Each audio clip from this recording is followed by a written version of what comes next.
ओम श्री द्वारिकाधीश की जय, श्री कृष्ण कन्हैयालाल की जय, श्री रणछोड़राय जी महाराज की जय, डोंगरे जी महाराज की जय, श्री सुखदेव जी महाराज की जय, व्यास जी महाराज की जय। ओम विघ्नेश्वराय वरदाय सुरप्रियाय लंबोदराय सकलाय जगत्पिताय नागाननाय श्रुतियज्ञविभूषिताय गौरीसुताय गणनाथ नमो नमस्ते। श्री गणपते नमो नमः। ओम मनोजवं मारुततुल्यवेगं जितेन्द्रियं बुद्धिमतां वरिष्ठं वातात्मजं वानरयुद्धमुख्यं श्रीरामदूतं शरणं प्रपद्ये। श्री हनुमान जी महाराज की जय, श्री रामचंद्र भगवान की जय। ओम श्री गायत्री मात की जय। ओम नमो भगवते वासुदेवाय। श्री भागवत भगवान जी महाराज ना चरणों में वंदन साथे श्री डोंगरे जी महाराज कथित आ श्रीमद भागवत रसामृत स्कंद प्रथम तरफ આપણે આગળ વધી રહ્યા છીએ। આજે શનિવાર છે। ઓમ પૂર્ણમદઃ પૂર્ણમિદં પૂર્ણાત પૂર્ણમુદચ્યતે પૂર્ણસ્ય પૂર્ણમાદાય પૂર્ણમેવાવશિષ્યતિ। ભગવાન તો સંપૂર્ણપણે પરિપૂર્ણ છે। પરમાત્મા પરિપૂર્ણ બધું જ આપી દે છતાં પણ એ પરિપૂર્ણ જ રહે છે। व्यासजी महाराज श्रीमद भागवतनी रचना खूब एवी रीतना सरस मूकी है कि तमाम जन समाज ने एकदम हृदय थी ये बधु ज अर्पण कर दीधुं जेथी करीने अत्यारनो मानव आ कलियुग में कथा सांभळे तो ये मोक्ष गति ने प्राप्त थई जाय एवी आ कथा आपणे अर्पण करी। वैष्णवो परमात्मा ने पोतानुं सर्वस्व अर्पण करे छे अने परमात्मानी साथे परमात्मा ज मांगे छे, बीजुं कंई मांगता ज नथी। भगवान आवा भक्तोने छोड़ता नथी। ज्यां भक्ति छे त्यां भगवान छे। भक्ति विना भगवान होई शके नहीं। भगवान भक्तोना ऋणमां ज रहे छे। भगवान गोपीओना ऋणमां रह्या छे। गोपीओनी निष्काम भक्ति है। गोपी प्रेम अति शुद्ध है। तेथी तो उद्धव जेवा ज्ञानी पुरुषो गोपीओना चरण में वंदन करे छे। उद्धवना ज्ञाननु जे अभिमान हतुं ए अभिमान उतरी गयुं। व्रजवासीओ तो एवुं कहे छे कि उद्धव सीधो भयो है। उद्धव ने ज्यां सुधी गोपीओनो सत्संग नतो थयो त्यां सुधी बहु जे अकळमां घमंडमां चालता हता। गोकुल में गोपी ने उपदेश आपवा तो गया पण गोपीनो सत्संग थयो एटले गोपी ने गुरु मानवा लाग्या छे। गोपी कहे छे कि उद्धव तमे कहो छो कि ब्रह्म निर्गुण निराकार छे, सगुण शू निर्गुण शू निर्गुण शू निराकार शू साकार शू ए मैं कंई जाणता ज नथी। हूँ तो एटલું જ જાણું કે જ્યારે પ્રેમથી હું કૃષ્ણ કૃષ્ણ કૃષ્ણ બોલું ને ત્યારે મને દર્શન આપવા આવી જાય। એ ઉદ્ધવ ઉઘાડી આંખે મને શ્રી કૃષ્ણ જ દેખાય છે। જ્યાં જાઓ ત્યાં મને લાલો જ દેખાય છે। એ તો એમની ટેવ છે કે અસલ સ્વરૂપે છુપાવી રાખે। એ ઉદ્ધવ તને એણે અસલી સ્વરૂપ બતાવ્યું નથી અને તેથી તું નિર્ગુણ નિરાકાર બ્રહ્મની વાત કર્યા કરશ। એકવાર જે મારા કૃષ્ણના દર્શન કરે છે તેમને એક શરણ પણ છોડી શકતો નથી। हे उद्धव तने हजू असली स्वरूपना दर्शन थया होय एवुं मने नथी लागतुं। मारी नजर तो ज्यां जाए त्यां मारा कृष्ण मने देखाय छे। आ झाड़मां कृष्ण छे, પાંદડામાં पण कृष्ण छे। व्यासजी कहे कि ब्रह्म व्यापक छे, ब्रह्म सर्वत्र छे। ए ब्रह्मनो अनुभव आ गोपीओने थयो छे। गोपीओने सर्वत्र श्री कृष्ण देखाय छे। गोपी कहे छे कि उद्धव तमे कहो छो कि श्री कृष्ण मथुरामां बिराज्या छे, तमे एनो संदेशो लईने आव्या छो। हे उद्धव मारा श्रीकृष्ण तो मारी साथे ज रहे छे। मारा विना एक श्रण पण एने गमतुं नथी। मारा विना तो एक श्रण पण रही शके नहीं। मथुरा में बीजा कोई कृष्ण हशे। શ્રી કૃષ્ણ ગોપીને છોડીને રહે જ નહીં. જ્યાં ગોપી છે ત્યાં જ શ્રી કૃષ્ણ છે. હે ઉદ્ધવ, તમે કહો છો કે મથુરામાં બિરાજ્યા છે. ગઈકાલે તો મને જમના નદીના કિનારે હમણાં તો દેખાણા હતા. સવારે એને તો મેં વાંસળી સાંભળી હતી. એ કદમના ઝાડ ઉપર વાંસળી વગાડે છે. હે ઉદ્ધવ, તમે ભલે કહો કે મથુરામાં બિરાજ્યા છે, પણ અહીં તો એ તો અહીં જ છે. ગઈકાલે હું જમના નદીના કિનારે જળ ભરવા ગઈ હતી. અંધારું થયું. મને થોડી બીક લાગી. મને શ્રી કૃષ્ણ બોલ્યા વિના ગમતું નથી. અને જ્યારે હું શ્રી કૃષ્ણ બોલું છું ત્યારે મને તેવું લાગે કે જમણી બાજુ મારી બાજુમાં જ ઊભા છે. કોઈ વખત મને તેવો ભાસ થાય છે કે મારી ડાબી બાજુ જ ઊભા છે. એ ઉદ્ધવ, મને અંધારામાં કંઈ દેખાયું નહીં. પગમાં કાંટો વાગ્યો. શ્રી કૃષ્ણ બોલતી રહી. મારા કૃષ્ણ દોડતા આવ્યા. શ્રી કૃષ્ણ તે કાંટો કાઢી આપ્યો. મારા માથે પાણીનું બેડલું ચડાવ્યું અને મને ઘર સુધી મૂકવા આવ્યા. મારી સાથે ઘણી વાતો કરી. મારા લાલાને મેં પૂછ્યું, તમે તો મથુરા ગયા હતા, તો અહીં ક્યાં આવી ગયા? તમે ક્યારે પાછા આવ્યા એ તો કયો? ત્યારે શ્રી કૃષ્ણ કહે, અરે સખી, હું મથુરા ગયો જ નથી. હું તારી સાથે જ રહું છું. મને તારા વિના ગમતું જ નથી. જ્યાં ગોપી છે ત્યાં શ્રી કૃષ્ણ છે. જ્યાં ભક્તિ છે ત્યાં ભગવાન છે. ભગવાનને ભક્તો વિના ગમતું જ નથી. ભગવાનની શોભા ભક્તોને લીધે છે. કોઈ પણ ભક્ત ભગવાન પાસે ન હોય તો ભગવાન એકલા બેઠા શું કરી શકે? ભગવાનનો મહિમા ભક્તો વધારે છે. શ્રી કૃષ્ણ ગોપીને છોડીને રહી શકતા જ નથી. ગોપી પ્રેમથી લાલાને બાંધી રાખે છે. ગોપીનું પ્રેમ બંધન પરમાત્મા પણ છોડી શકતા નથી. ગોપી પ્રેમનો મહિમા અપાર છે. એક વખત શ્રી કૃષ્ણ બીમાર પડ્યા એટલે નાટક કર્યું હતું કે ભગવાન થોડા બીમાર પડે, તો આ એક લીલા કરી થોડી. બધા જ વૈદ્યો ડૉક્ટરો આવ્યા, કોઈ દવા સફળ ન થઈ. ત્યારે પ્રભુએ કહ્યું કે કોઈ મને જો ચરણ રજ રૂપી મને દવા આપે તો મારો રોગ મટી જાય એમ છે, એવું મને લાગે છે. એટલે શ્રી કૃષ્ણે બધી જ રાણીઓ પાસે ચરણ રજની માંગણી કરી.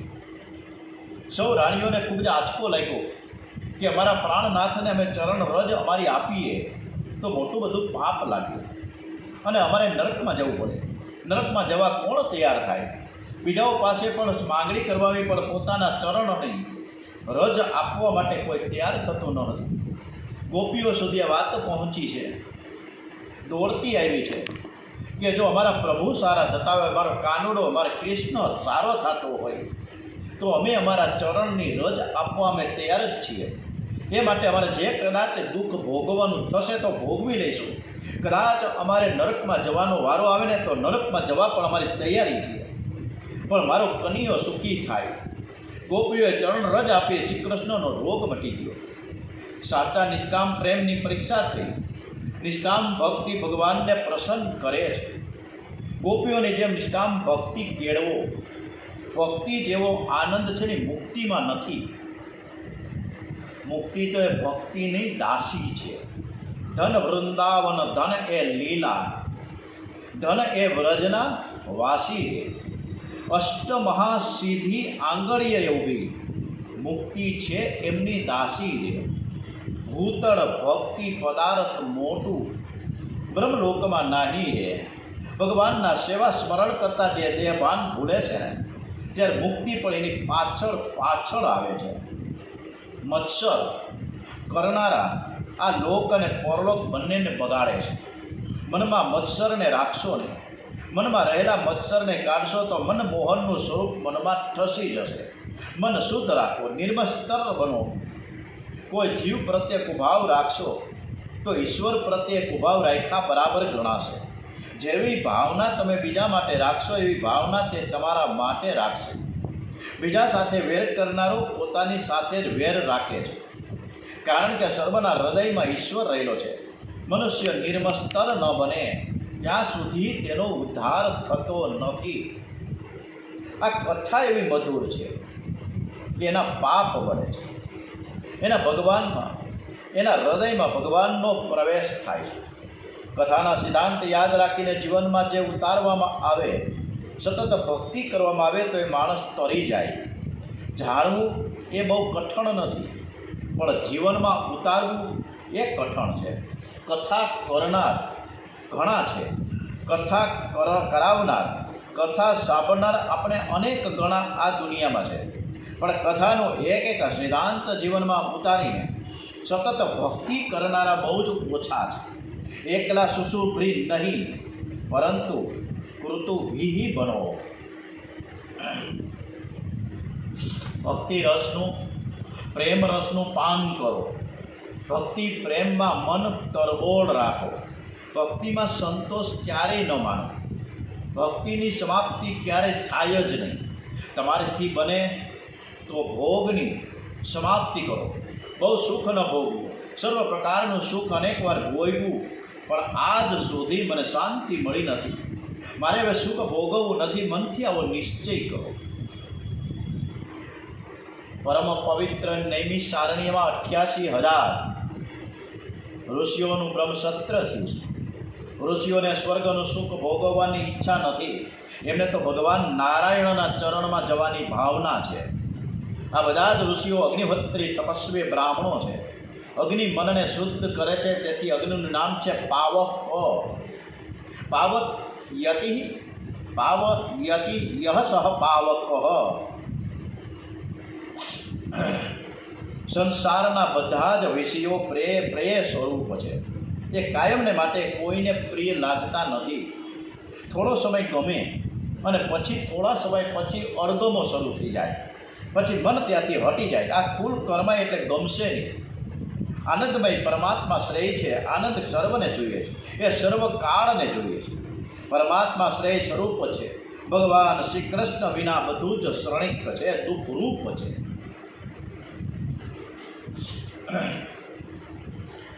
શ્રી કૃષ્ણ પરમાત્માના ચરણમાં કાયમ ને કાયમ આપણે આપણું નમન, વંદન અને ભક્તિ રસ હંમેશા ઠાલવીએ ને તો ભગવાનને મજા આવે. કળિયુગના લોકો સગવડ બહુ માંગે, તેથી વ્યાસ મહર્ષિએ એક વર્ણન કર્યું છે કે કળિયુગના લોકો મંદ બુદ્ધિવાળા છે. જેને બહુ સગવડ મળે છે તેને કંઈ વધુ ભક્તિ કરી શકે નહીં. જેને બહુ સગવડ મળે તે આળસુ બને છે, પથારીમાં બહુ આળોટે છે ને મજા કરે છે. પરિણામે એને બહુ સજા થાય. જીવનમાં થોડી અગવડ તો હોવી જોઈએ. જેને સર્વ પ્રકારનું સુખ મળ્યું છે ભાન ભૂલે છે, એ શાંતિથી ભક્તિ કરી શકતો નથી. આપણા શાસ્ત્રોમાં એવું લખવામાં આવ્યું છે કે સવારે 4 વાગે ઉઠીને ધ્યાન કરવું જોઈએ. લોકો સવારે ઉઠીને ધ્યાન કરતા નથી. આજકાલ તો સવારે થોડી અત્યારે તો થોડુંક ટાઢોળું થયું છે, વરસાદ સતત ચાલુ છે એટલે થોડું ટાઢોળું થયું છે. ગરમીના દિવસો થોડા જતા રહ્યા એટલે સવારનું ઠંડક લાગે, એટલે પથારીમાં સૂવાની બહુ મજા આવે. એટલે આપણે તો 6 વાગ્યા પછી ઉઠવું. સવારે 4 વાગે ઉઠે કોણ? સવારે 4 વાગ્યા પછી જેને પથારીમાં બહુ જ મજા આવે ને, એ ઉપર ગયા પછી એને સજા બહુ જ મળે છે, એને માર પડે છે. શાસ્ત્રમાં એવું લખ્યું છે કે કરોડો કામ છોડીને ભગવાનનું ધ્યાન કરો. શતમ વિહાય ભોક્તવ્યમ સહસ્ત્રમ સ્નાનમાચરેત લક્ષમ વિહાય દાતવ્યમ કોટિમ ત્વક્તામ હરિભજેત. શું કામ છોડીને પહેલાં તો ભોજન કરી લો, પહેલાં જમવાનું કરો, બધું જ કામ છોડીને.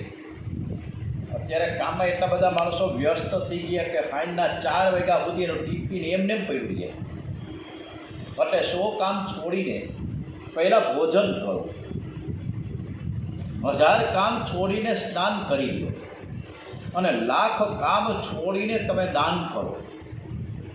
પરંતુ એનાથી વિશેષ કે કરોડો કામ છોડીને ભગવાનની ભક્તિ કરો.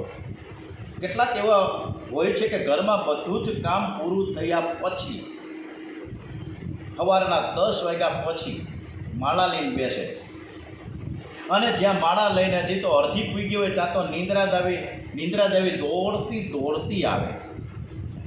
અરે ઘરનું કામ પહેલું કરવાનું છે કે પરમાત્મા પહેલાં છે? ઘર કોણે આપ્યું? આંખ કોણે આપી? ઘરનું કામ તો થયા જ કરવાનું. સવારે પહેલાં ભક્તિ કરો. કળિયુગનો માનવ મંદ બુદ્ધિનો છે. જે કામ કરવાનું ખૂબ જ જરૂરી છે તે કરતો નથી, અને જે જરૂરી નથી એ પહેલાં કરે છે. વ્યવહારમાં કામ કરતાં કરતાં માનવ એકાગ્ર ચિત્તથી કરે છે.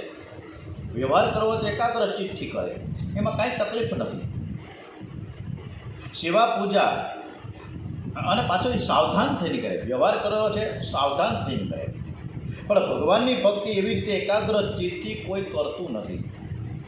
સેવા પૂજા પણ બરાબર થતી નથી, અને તેથી જ વ્યાસજી આપણા માટે મંદ બુદ્ધિવાળા લખ્યું છે. શૌનકજી મહારાજ કહે છે કે ભગવાન શ્રી કૃષ્ણ પ્રકટ થયા એનું કારણ શું છે તે સમજાવો. શ્રી કૃષ્ણ કથા અનેક વાર સાંભળી છે, પરંતુ શ્રી કૃષ્ણ લીલામાં તૃપ્તિ થતી નથી. ફરીથી આજ અમને શ્રી કૃષ્ણની કથા તમે અમને સંભળાવો. શ્રી કૃષ્ણનું સ્વરૂપ એવું મધુર છે, એવું મંગલમય છે કે જ્યારે જ્યારે પ્રેમથી બાલકૃષ્ણ લાલના અમે દર્શન કરીએ ત્યારે બહુ જ આનંદ આવે છે. ગમે તેવું માનવ શરીર હોય, તમે એને એક વાર બે વાર બહુ તો 10 વખત જોયા કરશો, પણ પછી તો ત્યાંથી મન હટી જ જશે. પણ પરમાત્માનું સ્વરૂપ અતિ સુંદર છે, જેનું વર્ણન થઈ શકે તેમ નથી. કરોડો કામદેવ કરતા શ્રી કૃષ્ણ અતિ સુંદર છે. કરોડો સૂર્ય કરતાં શ્રી કૃષ્ણ પ્રકાશમય છે, અને કરોડો ચંદ્ર કરતાં પરમાત્મા અતિ શીતળ છે, આનંદ આપનાર છે. પરમાત્માનું વર્ણન કોઈ શબ્દોથી થઈ શકે નહીં. વેદો પણ થાકી ગયા છે. જ્યારે દર્શન કરો ત્યારે નવો આનંદ જ મળ્યા કરે છે. દર્શનમાં જે ધરાય નહીં તે વૈષ્ણવ નહીં. વૈષ્ણવનું મન દર્શનમાં ધરાય જ નહીં. જ્યારે હરે કૃષ્ણ હરે કૃષ્ણ કૃષ્ણ કૃષ્ણ હરે હરે પ્રેમથી બોલવામાં આવે ને ત્યારે નવો જ આનંદ આવે. પરમાત્માનું નામ નિત્ય નવીન છે. પ્રેમથી પ્રભુના નામનો જપ જે કરે છે તેને આળસ આવે જ નહીં. તેને નિત્ય નવો આનંદ મળે છે. શ્રી કૃષ્ણ કથા પણ આવી મધુર છે. જ્યારે કથા સાંભળો ત્યારે કથામાં નવો જ આનંદ આવે છે. શ્રી કૃષ્ણ કથા મધુરી છે.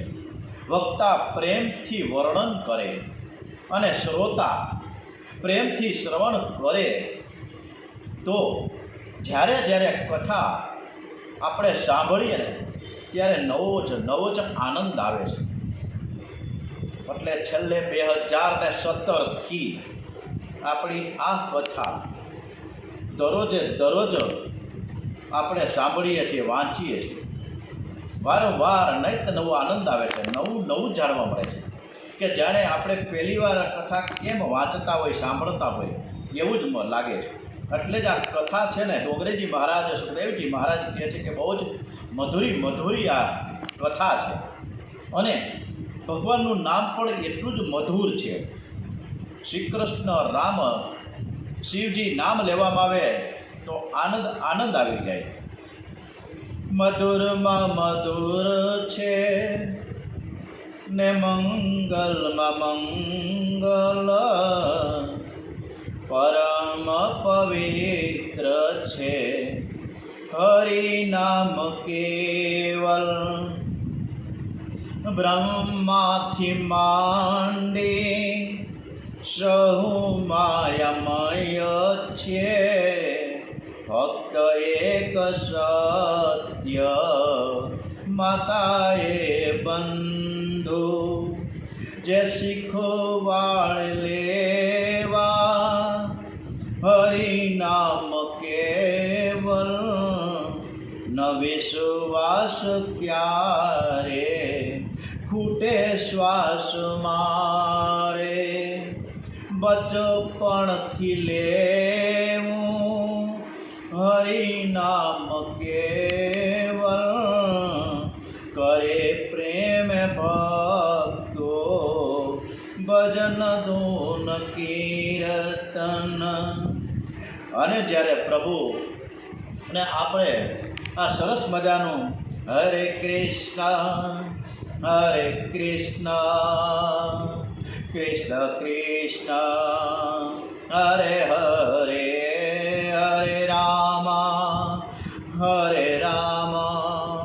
રામ રામ હરે હરે કરે પ્રેમ ભક્તો ભજન ધૂન કીર્તન પ્રભુ આવે સુણવા હરિ નામ કેવલ મૂકી નામ રત્નો લીધા કાચ વિષયે ગ્રસે શોક દુઃખ હરિ નામ કેવલ જગત તૃણ જેવું પ્રભુ એક આધાર છે સચિદાનંદ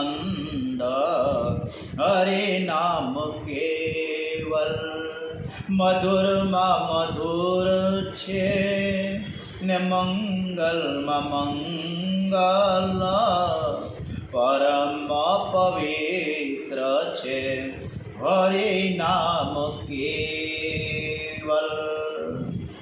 આ કથા અનેક વાર આપણે વાંચી છે 2017થી. દેશ પરદેશમાં આ કથા હજારો વખત સરસ સરસ મજાના કથાઓ એમના શ્રોતાજનો પાસે જઈને કથા કહે છે.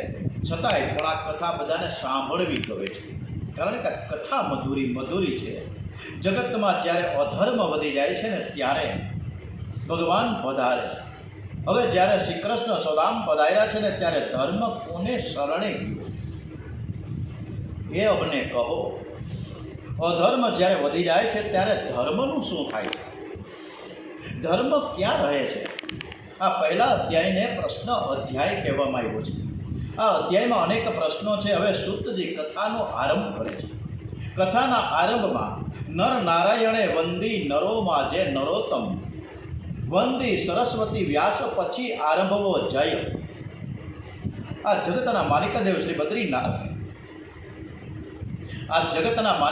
બદ્રીનારાયણ આશ્રમમાં બિરાજેલા નારાયણ સ્વામી છે. સર્વ અવતારોની સમાપ્તિ થાય છે. આ નારાયણ ભગવાનના અવતારની સમાપ્તિ ક્યારેય થતી જ નથી. નારાયણ ભગવાન આજે પણ હિમાલયમાં પ્રત્યક્ષ બિરાજમાન છે. રામાયણમાં કથા આવે છે, રામચંદ્રજી રાક્ષસોનો સંહાર કર્યો છે. રામ રાજ્યમાં પ્રજા બહુ સુખી છે. પછી રામજી સ્વધામ પધાર્યા છે.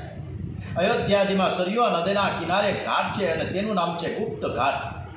અયોધ્યાના સંતો અને મહાત્માઓ વર્ણન કરે છે કે સીતારામજીના છેલ્લા દર્શન અહીં થયેલા. અહીં સીતારામજી સ્વધામમાં પધાર્યા, અંતર ધ્યાન થયા, ગુપ્ત થયા. તેથી આ ઘાટનું નામ પડ્યું છે ગુપ્ત ઘાટ. શ્રી કૃષ્ણ ભગવાન સ્વધામ પધાર્યા એવું વર્ણન વ્યાસજીએ લખ્યું છે. પરંતુ ભરતખંડના માલિક નરનારાયણ ભગવાનના અવતારની સમાપ્તિ નથી. નરનારાયણ આજે પણ હિમાલયમાં પ્રત્યક્ષ બિરાજ્યા છે. ભારતની પ્રજા સુખી થાય, ભારતનું કલ્યાણ થાય માટે નરનારાયણ સ્વામી હિમાલયમાં કલાપ નામના ગામમાં હજી તપ કરે છે. 2,500 વર્ષ પહેલાં ભગવાન શ્રી શંકરાચાર્ય સ્વામી કલાપ ગામમાં નરનારાયણના દર્શન કરવા માટે ગયા. અતિ ઠંડી ત્યાં પડે છે. મહાન યોગી હોય એ જે ઠંડી સહન કરી શકે છે. સાધારણ દેવે ઠંડી સહન ન કરી શકે તો માનવ કેવી રીતે સહન કરી શકે? શ્રી શંકર સ્વામીએ પ્રભુને કહ્યું કે કળિયુગના લોકોને તમારા દર્શન કેવી રીતે થાય? કળિયુગનો માનવી અહીં આવી શકે નહીં, તમે કોઈ ઉપાય કરો. ત્યારે નરનારાયણ પ્રભુએ આજ્ઞા કરી છે કે તમે નારદ કુંડમાં સ્નાન કરો. સ્નાન કરતાં મારું સ્વરૂપ તમને હાથમાં આવશે અને એ સ્વરૂપની તમે સ્થાપના કરો. તમે સ્થાપના કરેલા સ્વરૂપના દર્શન જે લોકો કરશે તેને મારા દર્શનનું ફળ મળશે. એટલે આ બદ્રીધામ 4 ધામ પૈકીનું બદ્રીનારાયણ જ્યાં બિરાજમાન છે બદ્રીધામમાં, એ બદ્રીનારાયણ ભગવાનનું સ્વરૂપ ત્યાં ખૂબ જ અદ્ભુત દિવ્ય છે. જમણી સાથળમાં ડાબો પગ અને ડાબી સાથળમાં જમણો પગ છે. પદ્માસનથી સરસ મજાના બેઠા છે. બદ્રીનારાયણ છે રાજા ધીરાજ, પણ સેવા બધી તપસ્વીના જેવી થાય છે. બદ્રીનારાયણમાં લોકો નારદ કુંડમાં ગરમ જળમાં સ્નાન કરે, પણ ઠાકોરજીને માટે તો અતિ ઠંડુ આ પાણી આવે. ઠંડા જળથી ભગવાનનો અભિષેક થાય છે. પછી તો ગળા સુધી સર્વાંગમાં ખૂબ જ ચંદન અર્પણ કરવામાં આવે છે.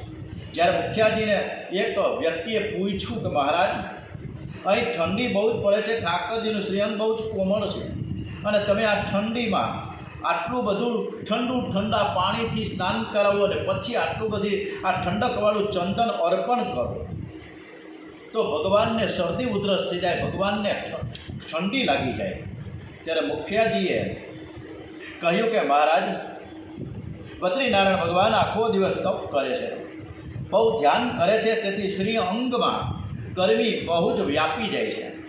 શ્રી અંગને હિમાલયમાં પણ ગરમી લાગે છે અને તેથી ચંદન અર્પણ થાય છે. બદ્રીનારાયણમાં ભગવાનની સેવા પછી લક્ષ્મીજીની સેવા થાય. બદ્રીનારાયણમાં વિષમતા છે. લક્ષ્મીજીને પ્રભુએ એવી આજ્ઞા કરી છે કે તમે મંદિરની બહાર બેસો, મારી સાથે બેસો નહીં, મારે જગતને તપ માર્ગનો આદર્શ બતાવવો છે. સર્વ ઠેકાણે લક્ષ્મીજી અને નારાયણ સાથે બિરાજમાન હોય છે, પરંતુ બદ્રીનાથમાં તો લક્ષ્મીજી મંદિરની બહાર બેઠા છે, અંદર એકલા નારાયણ છે. કોઈ પણ સત્કર્મ કરતા પહેલાં નારાયણને વંદન કરો, એ પછી સુતજી દેવી સરસ્વતીને વંદન કરે છે. સરસ્વતી એ જ્ઞાન શક્તિ છે, મહાકાલી એ ક્રિયા શક્તિ છે, મહાલક્ષ્મી એ દ્રવ્ય શક્તિ છે અને મહાસરસ્વતી એ જ્ઞાન શક્તિ છે. નવરાત્રિમાં મહાકાલી, મહાલક્ષ્મી અને મહાસરસ્વતીજીની પૂજા થાય છે. કથાના આરંભમાં વ્યાસજીએ જ્ઞાન શક્તિ સરસ્વતી માતાને વંદન કર્યા છે અને પછી સુતજી વ્યાસ મહર્ષિને વંદન કરીને સુતજી મહારાજ આ કથાનો આરંભ કરે છે. જીવને ઈશ્વરનો વિયોગ કેમ થયો, કેવી રીતે થયો, બહુ એનો વિચાર કરવાની જરૂર નથી. કંઈક ભૂલ થઈ છે, પણ હવે ભૂલ સુધારીએ. આપણે બધા જ ભગવાનના ચરણમાં હતા અને પછી જીવ ઈશ્વરથી અલગ થયો છે. જે પરમાત્માનો અંશ છે, પરમાત્માના ચરણમાં જાય તો જ તેને શાંતિ મળે છે. વસુદેવ પ્રભુ પ્રત્યે યોજાય ભક્તિ યોગ જ્ઞાન, ઉદ્ભવે સર્વ નિષ્કામ જ્ઞાન વૈરાગ્ય બેવું ધ્યાન. પરમાત્મા શ્રી કૃષ્ણનું ધ્યાન કરો, પ્રેમથી શ્રી કૃષ્ણની સેવા કરો, શ્રી કૃષ્ણના નામનો જપ કરતા કરતા તન્મય થાવ. તમને પરમાત્માના દર્શન થશે અને તો જ કલ્યાણ થાય છે. પરમાત્માને જે જાણે છે તેનું જીવન ધન્ય બની જાય છે. તે વધુ બોલી શકતો નથી. પરમાત્માને જે જાણે છે તે એક ઈશ્વરથી એક શરણ પણ દૂર રહી શકતો નથી. ખોજા શકલ, ખૂબ સરસ મજાની ડોંગરીજી મહારાજે સરસ મજાની પંક્તિઓ મૂકી છે. ખોજા શકલ જહા મેં પરમાત્મા, ખોજા શકલ જહા મેં પરમાત્મા, પતા તેરા નહીં પર જબ પતા તેરા લગા તો અબ પતા મેરા નહીં. એ ભક્ત વર્ણન કરે છે કે ઘણા વર્ષથી હું તમારી પાછળ પડ્યો, હું સર્વમાં તમને શોધતો હતો, પણ તમે મને મળ્યા નહીં. તમારો પત્તો, તમારું સરનામું ન મળ્યું.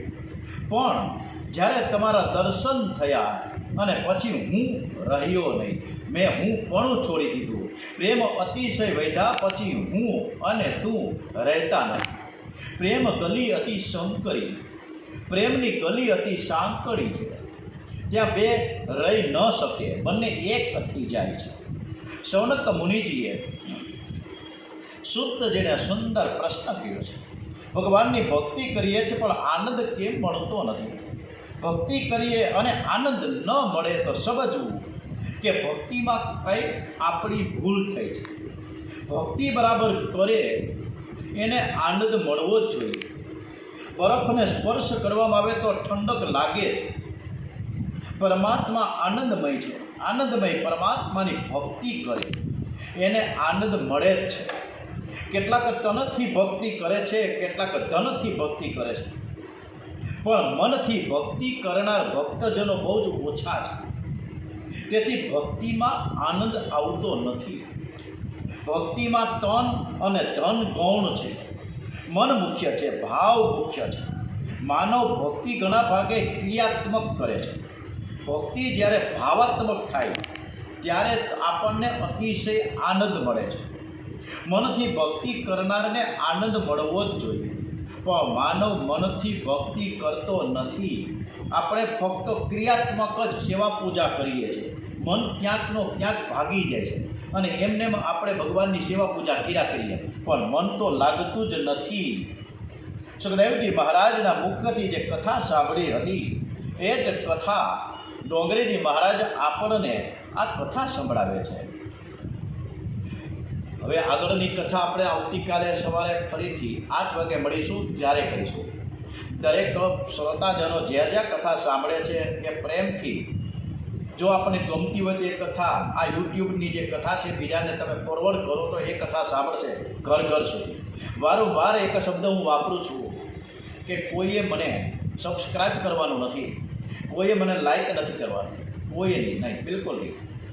જે કંઈ કરો છો, જે કંઈ કરવા માંગતા હો શ્રી કૃષ્ણ ભગવાનના ચરણોમાં સમર્પિત કરી દો.